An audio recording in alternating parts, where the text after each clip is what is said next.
Hi everyone, we hope you're enjoying the Developer Marketing Summit so far. Just before we jump into the next session, we'd like to ask for your contribution.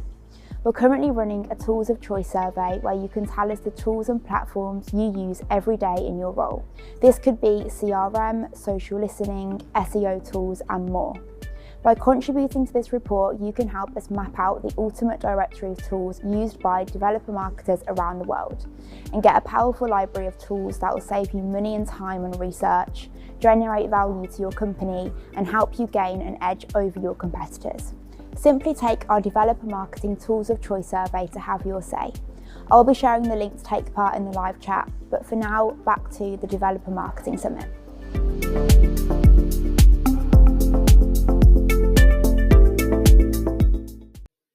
Hi everyone, thanks for joining. Today we're going to be talking about how to secure earned speaking opportunities at developer industry events. There's a lot to get through today in the time that we have, so let's just dive right in. So to start with a very quick intro, my name is Dave Bertling. I'm the president and founder of Live24 Communications, and we specialize in doing exactly what we're going to be talking about today, which is creating and scaling programs to secure earned speaking opportunities at industry events. So I've been doing this for about 20 years, mainly working with tech brands. You can see some of the brands we've had the privilege of working with over the years, placing speakers at all levels. While we're talking about the industry or developer industry landscape today, we do have experience working across every sector there is. Now, this is the only thing that we do, and because of that, we built up some pretty good relationships around the world with the top event organizers. So I'm really excited to be able to talk about this today because number one, it's what we love to do. And for many, I think it's seen as a bit of a mystery. You know, how do you get those earned speaking opportunities on agendas? So over the next 25 minutes or so, we're going to arm you with what you need to know to get started. This topic covers far more than we can fit in the time that we have allowed today, but hopefully we're going to give you a pretty good framework. And always happy to answer questions one-on-one after the session. So first things first, what is it and why do it? So when we talk about an earned speaking opportunity, we mean speaking opportunities that are proactively obtained outside of any paid or sponsorship commitment. So I'm sure you all have experience with sponsoring an event before, and with that, you get a speaking opportunity as part of that. So this is outside of any sponsorship commitment, purely based on merit. So why should you do it? I mean, in the developer landscape, there are hundreds of events around the world every year. So speaking at these events is great awareness for your brand, your products, your community, and it's also done in a very credible way. It can also be very cost effective. So often the cost for a program like this can be less investment than just a single sponsorship at one major event. So there's incredible value in doing it if it's done well. Just to be clear, this is not a bottom of funnel tactic. This is a top of funnel tactic focused on awareness. So it's important to keep that in the back of your mind. So to get started, naturally, you're going to want to start with defining your brief. So to do this, we use a very simple briefing questionnaire, ask some very simple questions. Who's your target audience? Who is it you want to reach? What's your objective for getting out there and speaking at events? What's your target geography? So are you looking at events just in the US, Europe, globally? And critically, what are the topics and themes that you want to get out there and speak about? So it's important to have this as a foundation of your program because we're going to refer back to it a few times. Okay, so in addition to the brief, fundamentally, you need three things to start a program such as this. So you need a speaker pool, which can be one speaker, but ideally more. You need a target list of events, and you need content. And by that, we mean talk abstracts, which is really no more than a title and maybe 150 to 250 word outline of what it is that you're going to cover. So we're going to be going into more detail about all of these three different areas throughout this talk. But once you have these three elements in place, you're at the jumping off point where you can actually get to pitching, proactive pitching and submitting to events. And then you're up and running. And the point of time from when you define your brief up until you get those three things in place, we call that the ramp up phase. So jumping into that first of the three elements that we're talking about, sourcing speakers for your program and building that speaker pool. So the first thing you want to do is you want to identify and evaluate the subject matter experts in your organization. And in doing so, you want to choose people whose expertise aligns well with thought leadership, because that's what we're ultimately trying to do.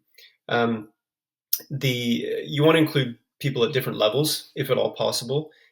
This will broaden the spectrum of events to allow more reach and awareness, and also allow you to scale. So it's great to have people at the highest level, but you want people at every single level so that your program can scale. Diversity matters, not just because it's the right thing to do, but more and more organizers are aiming for diverse agendas, not only for gender parity, but people from all walks of life.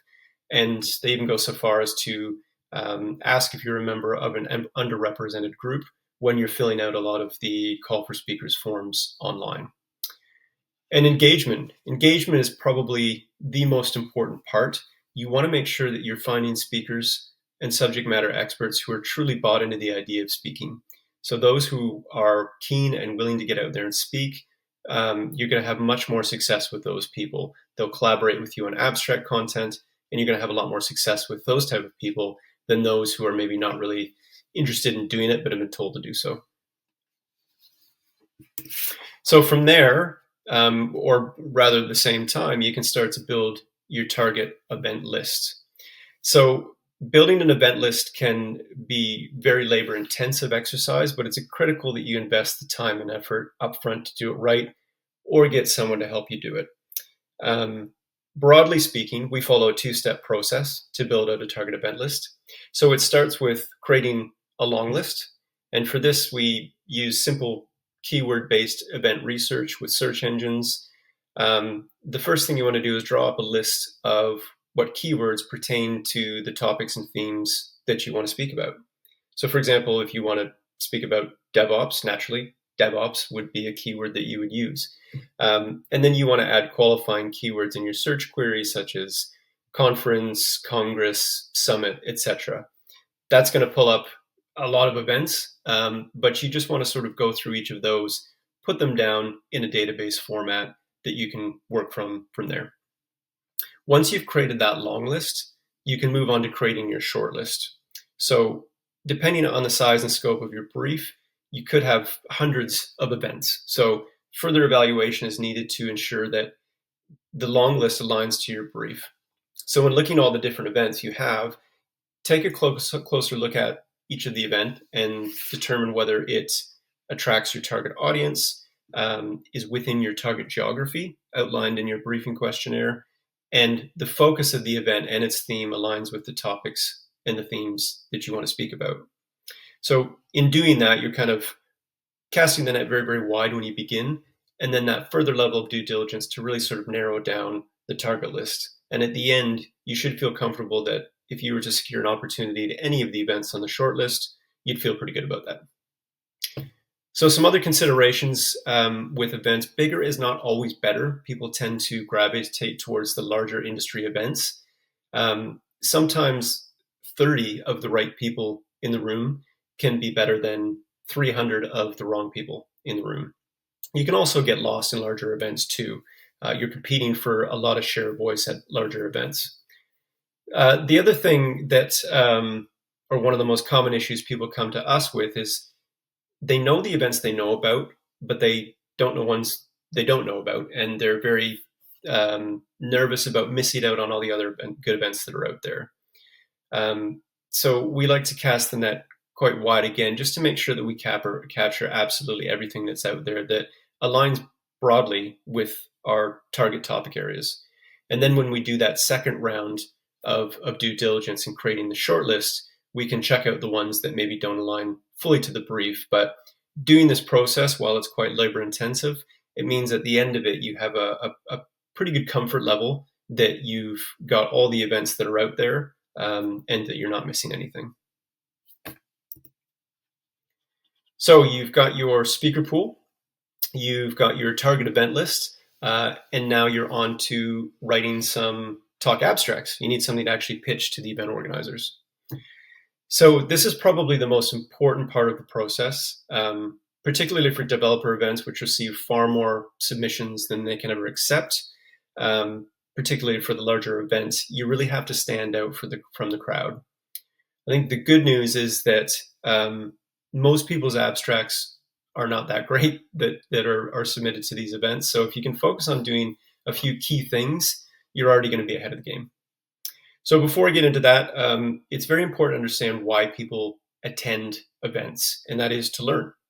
People want to go to an event, hear from leaders and thought leaders in the industry, to find out how they are doing things, how they've overcome certain challenges, etc., that they can go and take those learnings, apply them to their own organization.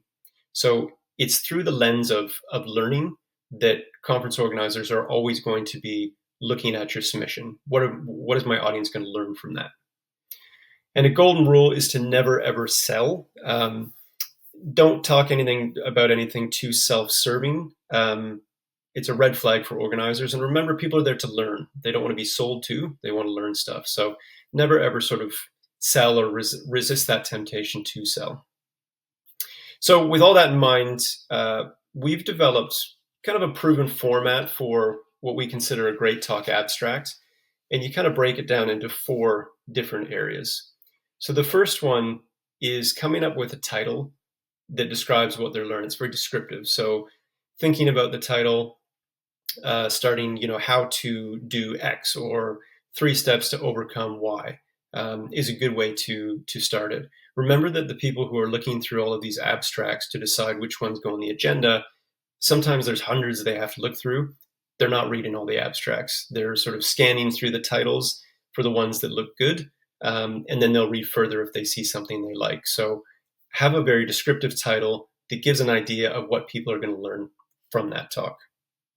So into the abstracts itself, you want to start by introducing some sort of problem or stating some sort of problem or challenge. It could be an industry challenge. It could be societal even, but stating some sort of problem statement up front. The middle part of the abstract is introducing some sort of strategy or solution to overcome that challenge. And then the final bit, as we said before, is really focusing on those key learnings. So we want to make it very clear what people, if they listen to your talk, are going to learn from the session and take away. So we do actually have a best practice document that outlines this process in depth, complete with examples, etc. If anyone's interested in seeing that, just reach out to me after the talk. I'd be happy to share that with you.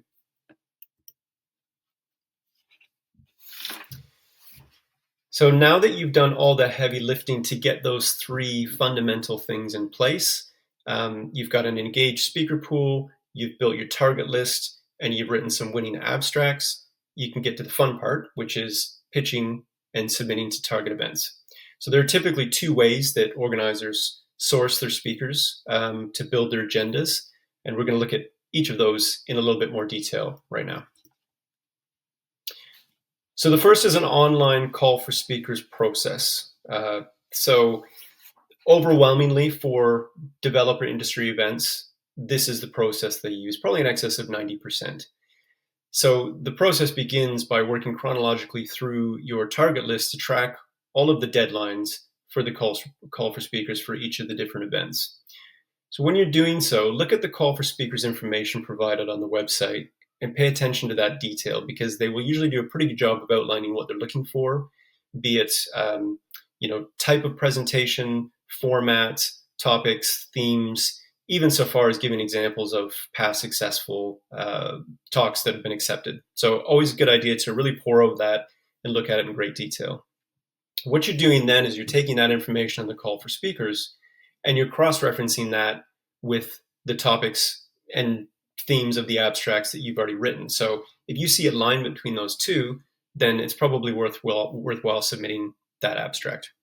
Okay. And a quick tip is just, if the event has happened before, then look at the sessions that were accepted the previous year, the previous years. It's often a really good guide to the style of the abstracts that will appeal to them.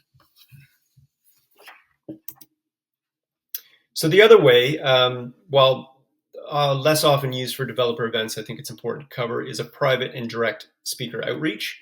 Um, so if you're pitching to an event that does not have an online call for speakers process, the process is slightly different and a bit more proactive. So they're not going to give you anything online. You have to proactively reach out to the organizer, confirm if they're willing to accept speaker proposals, how they would like that done, and confirm their planning timelines. For most event organizers, it's usually about 4 to 6 months in advance of the event date for this process. Then it's going to be up to you to proactively create a pitch email to send to them. So as you can see on the right-hand side here, the pitch email should cover short cover email. This is what we're pitching. The speaker details, of course. So name, title, bio, headshot. You want to make sure that what you're pitching, the level of the speaker matches the level of the other speakers that they typically accept. Any speaker experience that they've got, you can list a few conferences where they've spoken in the past. If you have a video of them speaking at a past conference, that's always really good to include as well. It just shows a level of professionalism and comfort with being on stage. And finally, of course, you want to include the abstract that you're proposing. So don't be afraid to look at the topics and themes. If you need to edit your abstract slightly to align a bit more, then do that. That always helps. The key to all of this, I think, is relevance. So you want to make sure that your topic is a good fit for the focus of the event and that your speaker is the right role and the right level. Don't waste the producer's time with a really sloppy pitch because not enough due diligence has gone into the event. Okay, so I realize I'm going at a really quick pace here. I just want to make sure we jam as much as we can in the time allowed. So if there are any questions throughout or afterwards, I will be happy to speak with anyone after the event. So now if you've been pitching your abstracts to the events, hopefully you've got some opportunities so far, which is great. You can start to think about how you want to actually get more value out of those speaking opportunities and ways to leverage them.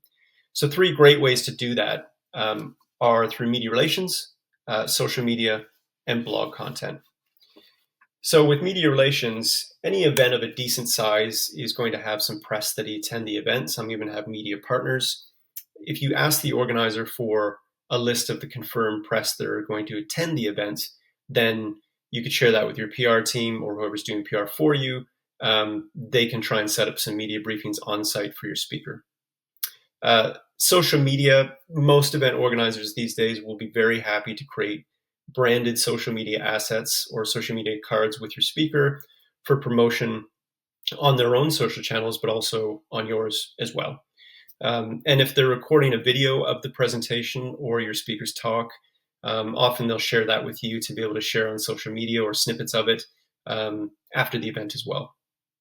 And finally, blog content or any other long form content for that matter, the work that you've put into developing the abstract and the presentation often is, great groundwork for creating longer form content that you can use. And you can either sort of put that out and seed some interest before the session, or you can do it after the session with the speaker's thoughts on how the event went. So all of these are easy things to do, and they just add a little bit of extra value. Okay, on to measurement. So now you've got your program up and running. We've been pitching to target events. You'll want to be able to measure the success of your program, and you're going to want to wonder the metrics you use to do that. So one obvious metric that a lot of people gravitate towards is simply the number of speaking opportunities that you secure within a given time period. So over the years, we've learned that the number of opportunities is not a terribly reliable metric, as there's too many variables outside the control of most programs that can impact that. So for example, the number of speakers coming in and out of a program, the engagement level of those speakers, the quality and availability of content with which to develop abstracts, strategic shifts or any change in strategy that might impact your ability to pitch to different events, and also the number and timing of events that align with your specific priorities. So all of those things are kind of shifting all the time. and it means you might not have the opportunity to pitch to as many events as you'd like to. So when it comes to quantitative metrics, what we like to use instead is what we call placement rate. So this means tracking the number of opportunities that you secure as a percentage of the number of events you successfully submit to. So this is a fair assessment of your program's success because it accounts for all those different shifts and variables that I mentioned before. So the other metric we use is ESVE, which stands for Estimated Sponsorship Value Equivalent. This is a dollar-based guideline estimate of the value of an earned speaking opportunity if it was secured through or to be purchased through sponsorship. It is a guideline estimate only, and in the next slide, I'll show you a little bit more detail about the criteria we use to calculate that. So when it comes to qualitative metrics, naturally, you want to keep a close eye on the quality of the opportunities that you're securing. Now, these will be a little bit different depending on the program and the company and what your goals are. But some common examples are speaker feedback, the connections people made, and also media opportunities. So you want to think about the relevance of the audience. So did it match what the organizers promised? What was the level of interest engagement from the speakers? Any potential media relations opportunities that came off the back of the speaking opportunity? And also things like connections, introductions, or contacts made at the event. So for the speaker feedback and the connections, we like to use a tool which is very simple, speaker feedback form. It's just an online form that our speakers can fill out a day or two after they're finished with the speaking opportunity. And it simply asks them questions to rate the event in terms of things like the relevance of the target audience, how good the other speakers were, the networking potential, also adding things like any contacts that they made that are worthwhile. And critically, the last question we ask is, do you think that we should speak at this event again? So that's often the litmus test. So it's just a very simple way to capture the feedback from the speaker as well. So this is the Estimated Sponsorship Value Equivalent, or ESVE, that I mentioned on the previous slide. Again, this is a guideline estimate and should only be considered as much. But looking at the different criteria we use to calculate this, we look at the existing sponsorship packages from the event as a bit of a cost benchmark. We also consider the tier of the event in terms of its audience level and the level of the other speakers. We consider its size and the scale of the event, as well as the value of the registration to attend, which most speakers get for free.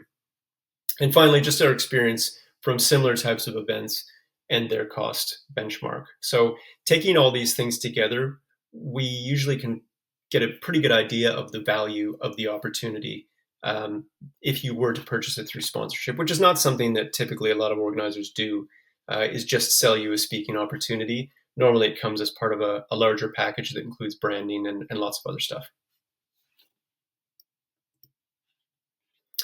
So to see all of this stuff in practice, we started a pilot program for the team responsible for Cisco's developer community back in 2017. The aim was to determine whether a program like this could work, could deliver results, and critically could scale. We're still at it 6 years later, so I think that the answer to all of those questions is yes. And in that 6 years, we've secured 153 speaking opportunities at over 120 different events for over 24 speakers, with an average placement rate of 36% and an estimated sponsorship value equivalent of over $1 million. And on the right there, you can see some of our wonderful speakers in action at various events. So these are some of the event brands that we've placed speakers at for Cisco over the years.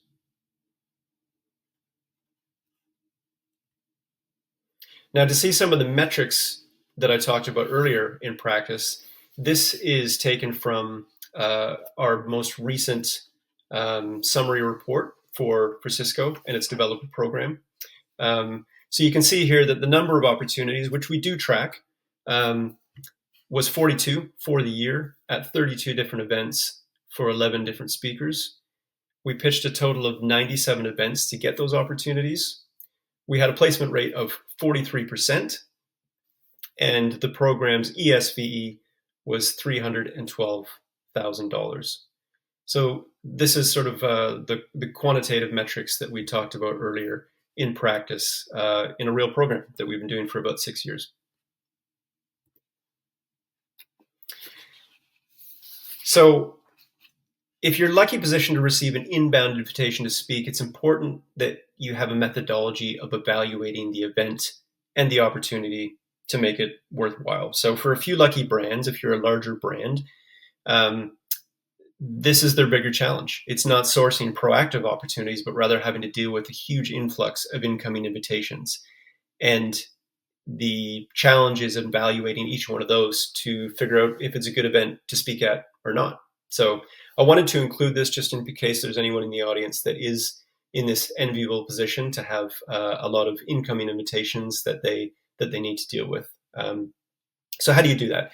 Well, we've been lucky enough to work with some larger brands who find themselves in that enviable position, and we've developed a process to intake, evaluate, and respond to those invitations in an effective manner.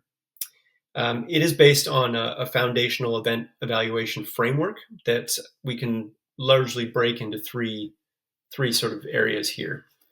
The first is baseline indicators. So this is where we start, and effectively what we're trying to answer is this a decent event? So, we look at things like, who are the delegates? Where are they from? What are the level? What brands are they from? Who else is speaking? What level? Where are they from? Sponsors. So if there's any big name sponsors on board, it usually indicates that they've done their own level of due diligence before putting some money behind an event. So there's lots of questions like this to, all other things aside, to determine whether this is going to be a decent event. So if it passes that test, we move on to the next part, which is the brief specific indicators. And really what we're trying to determine or answer at that stage is this relevant to our goals or objectives? So you might have a great event, but if it's not focused on what you want to focus on, then you probably want to give it a miss. If, however, it does align very nicely to your goals, objectives, then it's past that test. You can move on to contextual indicators. So these aren't as important, but sometimes there are some things that might make you more likely to participate at an event because of different contextual things. So, for example, complimentary travel dates. An executive might be in the area where the event is taking place at the time. Maybe there is a customer or a partner or someone you want to get in front of that is going to be the event, which means that you might like to go there. There's lots of different reasons why you might think this is a good thing to do, all else being equal. So just wrapping up, to cover a few fundamental elements that over the years we've determined are critical to the success of a program. Number one is engagement. As mentioned earlier, find speakers who are interested in doing this and want to get out there and do it. You'll have far more success with people who are interested in doing it. Getting buy-in at the top level of the organization, always a good idea, of course, for any initiative. It's no different here with this type of program. Get the top people bought in, and that will really help to move things forward. Invest in presentation training. If the speakers that you are sending out there are not trained and don't know how to present, you're not going to be putting your best foot forward. So it's a small investment to make, but really good idea just to make sure that when you're actually getting people out there, they're comfortable being on stage, they're comfortable delivering the right messages. It makes all the difference in the world. A word about proper etiquette. So if you do secure a speaking opportunity, there's a few things that you should consider. I mean, courtesy and professionalism, I think, are a given, but responsiveness with the conference organizer is always appreciated. Respecting their timelines. They'll send you a lot of information about timelines and when they need certain things. Always a good idea to respect that. And a critical thing, I think, is if that a speaker, in the unfortunate event that they do need to pull out of the event, do it as early as possible. Have a good reason. Make sure you apologize profusely, and do your utmost to provide a replacement speaker in the same message that you're delivering that your initial speaker can't speak. You never want to leave a producer with a huge hole in their agenda 3 days before an event. So it's just a little piece on etiquette there to really help the producer out, and don't leave them in a tight spot just before the event. And finally, invest the time and energy up front. Once the heavy lifting is done with all of these things that we've gone through, to set the program up and put the proper processes in place, with the right help, a program like this can run very, very smoothly and for a long time and deliver incredible value. So that's it. So I hope this has been an informative session for everyone. There's no getting around the fact that a lot of work goes into creating and scaling a program like this, but I think the benefits can be huge. And it's important to follow the steps that we outlined today to make sure that you've got a solid process for your program. Please feel free to reach out to me with any questions at all. I promise I will get to them all. And with that, I'll sign off. But many thanks for your time and attention.